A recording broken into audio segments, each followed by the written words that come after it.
Samantha Nash used to have seemingly endless supplies of energy. As well as working as a community midwife, the mother of two would run at least 9 miles a week, walk her dog daily and enjoy weekend hiking in the Peak District with her husband, John. That was until a year ago. These days Samantha, 42, often barely has the energy to make a cup of tea. As well as suffering crippling fatigue, her legs can feel so leaden she can hardly lift her feet from the floor.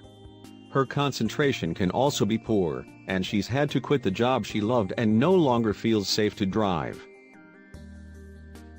Yet Samantha's problems were not caused by some terrible disease, but by an easily treatable yet frequently overlooked health problem: vitamin B12 deficiency. Vitamin B12 plays an important role in health. For example, it helps the brain and nervous system function, and is important for the formation of blood cells. It is also needed for the manufacture of myelin, the insulating material that surrounds certain nerve cells. A lack of vitamin B12 typically causes extreme fatigue, muscle weakness and problems with memory and concentration. It can also lead to temporary infertility in women, while a lack of it during pregnancy can result in fetal abnormalities. The nutrient is found in red meat, fish and dairy products, and most people can get enough from diet. However, up to 18% of the population are deficient in it, with 80% of these women, according to retired GP Dr. Joseph Chandy, president of the B12 Deficiency Support Group, a figure he bases on anecdotal evidence. Deficiency is linked to aging, and in the elderly, it may be linked to dementia, adds David Smith, professor emeritus of pharmacology at Oxford. Once levels fall below 500 picograms per milliliter, the normal range being 500 to 1000, the brain starts to deteriorate at twice the usual rate, making memory loss 6 times more likely. The good news is that diagnosed early, a deficiency can be easily treated with injections of the vitamin that cost just 60p per dose. Under NICE guidelines, these jabs should be given on alternate days for 2 weeks. Then typically a maintenance dose is given every 3 months for life. However, the jabs can be continued on alternate days if there are neurological symptoms. NICE says this should be until symptoms improve. The problem is that treatment can be delayed, because the symptoms caused by B12 deficiency are so diverse, clinicians may overlook the problem, or confuse it with other conditions, including depression and even multiple sclerosis, says Professor Smith. And left untreated, a vitamin B12 deficiency can cause serious, and sometimes permanent neurological damage. Samantha had been experiencing pins and needles, numbness and tingling in her right hand for several months, before she finally went to see her GP in 2014. Sometimes the symptoms had been so bad, she'd wake up at night. Then one morning she had no feeling in her right hand for 2 hours. It was absolutely terrifying.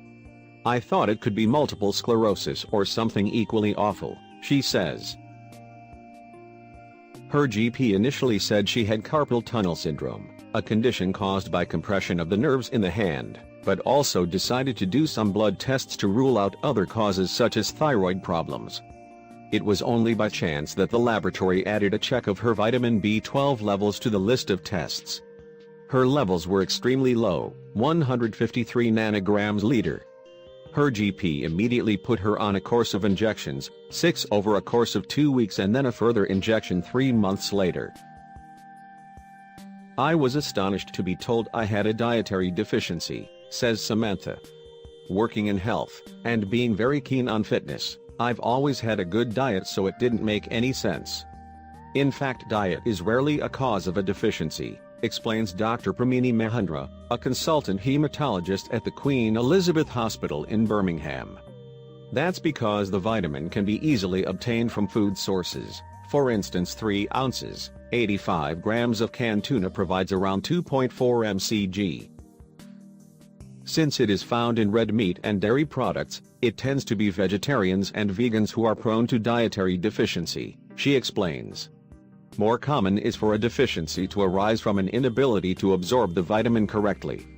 Simply getting older increases this risk, because as we age, the stomach shrinks and produces less of the acid needed for B12 to be absorbed. It can also result from pernicious anemia, a condition where the immune system attacks cells in the stomach that produce a protein called intrinsic factor. The body needs this to help it absorb B12. Conditions such as Crohn's disease, inflammation of the lining of the digestive system, can also mean the body doesn't get enough vitamin B12. Early diagnosis and treatment is critical. Yet Professor Smith says that diagnosis can be delayed as blood tests are not a foolproof way to detect a deficiency. He points out that under NHS guidelines, B12 deficiency has to be identified by one of two possible blood tests, both of which are unreliable, he says. One of these tests looks for macrocytic enlarged blood cells. The other measures the total amount of B12 in the blood. But you can be B12 deficient and sail through these tests. The definition of deficiency in the UK is a reading below 200 pgml, but Professor Smith says harm to the brain can begin at anything below 500. He insists that GPs should not rely on one of these tests, but should look for symptoms that suggest B12 deficiency, such as pins and needles, and then see if these improve with B12 treatment. After finishing her course of injections in July 2015, Samantha's symptoms improved initially, but a month after the 2-week course finished, she began to experience problems with her legs.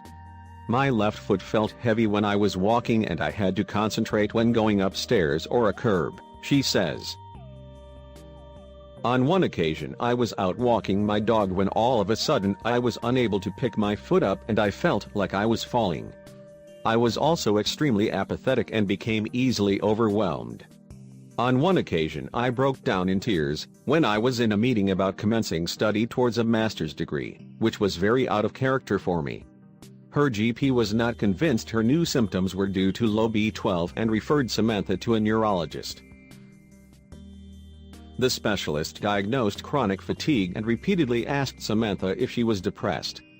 I kept telling him I wasn't, it was just so frustrating. Meanwhile, my family were getting more and more worried about me as the old, energetic person just wasn't there anymore. I just knew it had to be my B12 again, nothing else could explain it. By December 2015, and still on 3 monthly maintenance doses of B12 injections, Samantha's mobility continued to decline and her concentration was terrible. On the rare occasion I would go into a shop, I couldn't remember what to buy.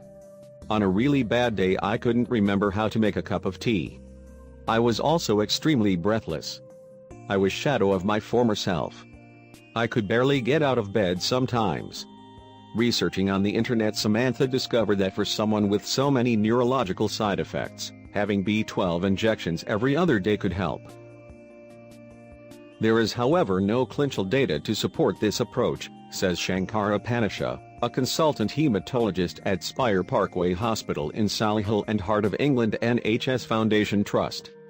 However, anecdotally, patients have told me how their neurological symptoms have improved after taking more than the recommended amounts of B12, he says.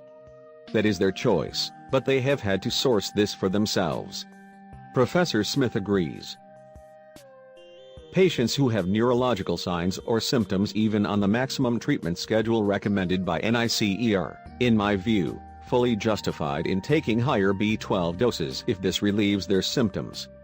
Samantha convinced her GP to prescribe alternate day injections for 6 months, which brought about a small improvement. But by May 2016, the doctor felt the treatment had been going on for too long. Despairing of the situation, Samantha decided to go against standard medical advice, and now sources her own vitamin B12 injections, purchasing them from an online pharmacy in Germany. As well as the daily jabs, she takes 5 milligrams of folic acid, as this helps absorption of vitamin B12. This, she claims, has stopped her symptoms getting any worse. Yet she is left with the neurological damage she believes is down to her initial undiagnosed deficiency. As a result, some days she has no strength in her arms and legs, but without the injections, she says her situation would be far worse. I get tired and sometimes my speech gets a little confused. It broke my heart to give up my job, but there was just no way I could do it anymore, feeling like this. I firmly believe that if I'd received vitamin B12 on alternate days for longer than 2 weeks, until my symptoms were much improved, I would still be working in a job I love and enjoy the life I had. My world has shrunk because of my deficiency.